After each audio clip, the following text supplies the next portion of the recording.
Morre aos 82 anos o ex-governador Joaquim Roriz. Nesta edição, você acompanha a luta dos últimos meses e a trajetória do político. O Supremo decide manter cancelamento de títulos de eleitores que não fizeram a biometria. E no quadro Consulte o Doutor, uma entrevista sobre bronquite ao vivo. Olá, eu sou Rodrigo Orengo e começa agora o Band Cidade, primeira edição.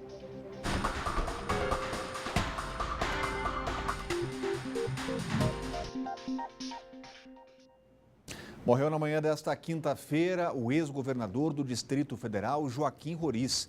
Ele estava internado há mais de um mês e ontem começou a ter complicações no quadro de saúde. Veja na reportagem.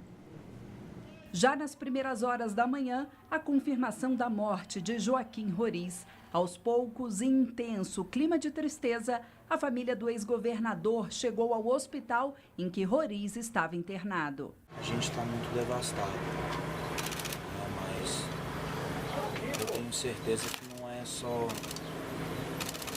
só a nossa família que está sentindo essa perda, é Brasília toda. Joaquim Roriz estava internado neste hospital particular desde o dia 24 de agosto. O quadro de saúde do ex-governador teve uma piora significativa no fim da tarde de ontem, quando Roriz sofreu infarto. No fim da noite, ele teve 2 paradas cardíacas e respiratórias. De acordo com a nota do hospital, Roriz morreu em decorrência de falência múltipla de órgãos. Ele teve 2 infartos.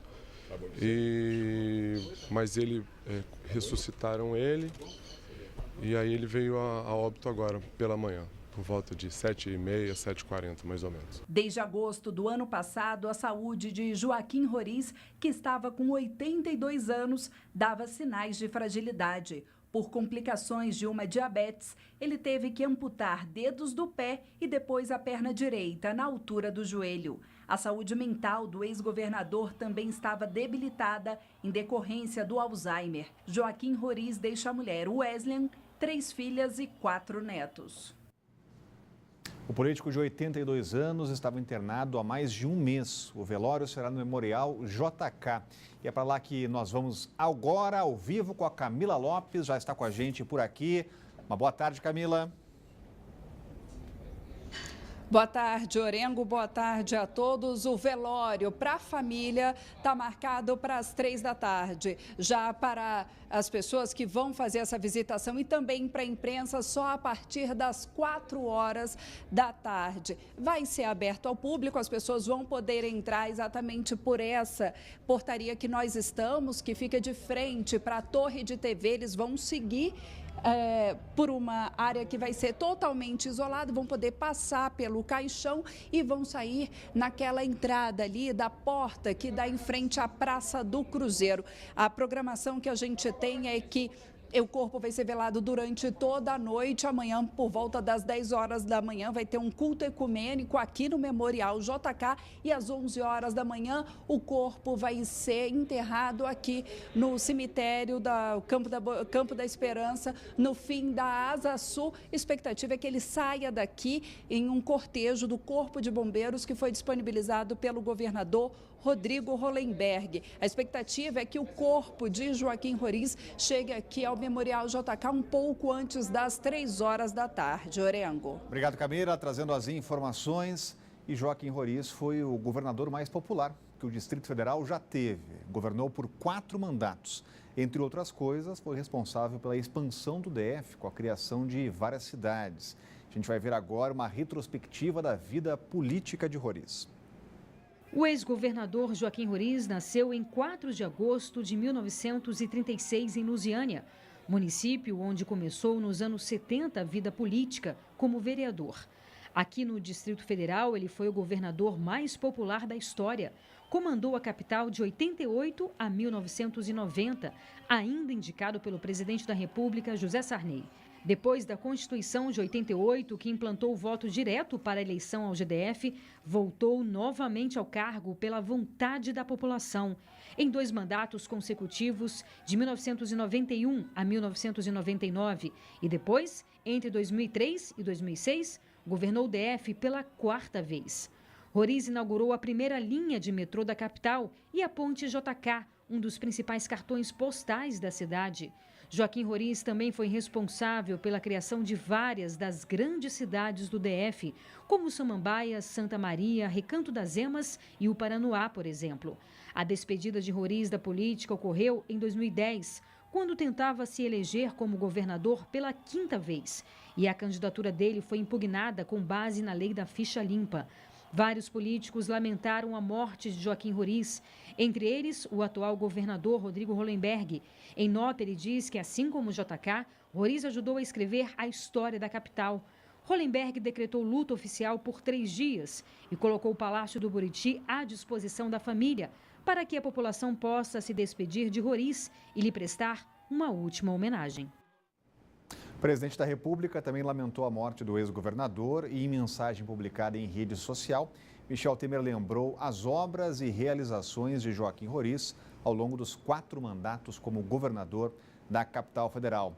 Cláudio Mertz está com a gente. Muito boa tarde, Cláudio. Boa tarde. Dá para afirmar que Roriz foi o político mais marcante nessa curta história do DF? Sem dúvida nenhuma, né? Nunca houve um político como Joaquim Roriz aqui no Distrito Federal. Ele foi um gestor controvertido.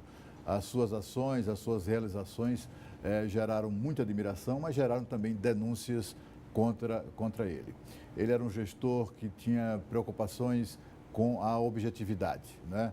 Eu me lembro que quando ele foi governador, uma das vezes, em substituição a um governo do PT chefiado por Cristóvão Buarque, ele transformou em realidade a Ponte JK em 1 ano e pouco, né? Um projeto que ficou durante 4 anos sendo discutido num assembleísmo permanente pelo governo anterior. Então ele era um gestor muito pragmático, muito objetivo. E foi assim que ele construiu grandes monumentos, o Museu da República, a Biblioteca Nacional, só para citar 2 deles, as cidades, várias cidades, Samambaia, certamente a mais marcante, né? A mais emblemática de todo o período de Joaquim Roriz. Ele era um político à moda antiga, pré-redes sociais, ele era o político que preferia o contato direto com as massas, né? Com o povão, o corpo a corpo. Ele era uma pessoa que falava simples, sem nenhuma pretensão de complicar ou de dourar o discurso, mas ele falava sempre com muita emoção e aquilo tocava as pessoas. As pessoas mais simples, que era exatamente o grosso do eleitorado de Joaquim Roriz, se emocionavam só a aproximação dele. Eu vi pessoas chorando só porque estava vendo ali pessoalmente a figura de Joaquim Roriz. De fato, nunca houve um político, e nem haverá por muito tempo, um político como Joaquim Roriz aqui em Brasília. E hoje foi dia de vistoria nas obras de drenagem, pavimentação e calçamento em Vicente Pires. O governo afirma que até o final do ano, do ano que vem, todas as melhorias serão finalizadas. Uma região que parece estar em constante obra. Desde setembro de 2015, Vicente Pires é um verdadeiro canteiro, situação que só deve ser concluída no fim de 2019.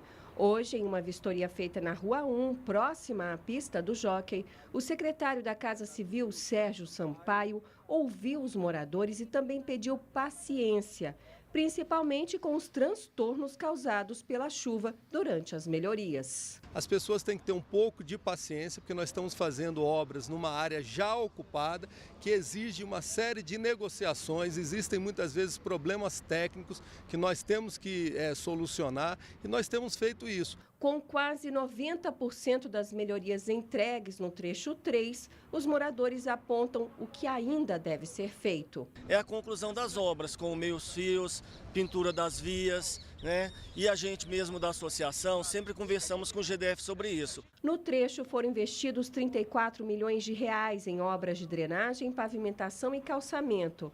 Mas o recurso total para a região de Vicente Pires é de 460 milhões de reais. O investimento é uma esperança de acabar com os velhos problemas provocados por causa da falta de infraestrutura na cidade e deixar para trás cenas como essas, de correnteza de lama e de pessoas sendo resgatadas por escavadeiras para fugir dos alagamentos. Foragidos da Justiça entraram na mira de uma operação da Polícia Civil.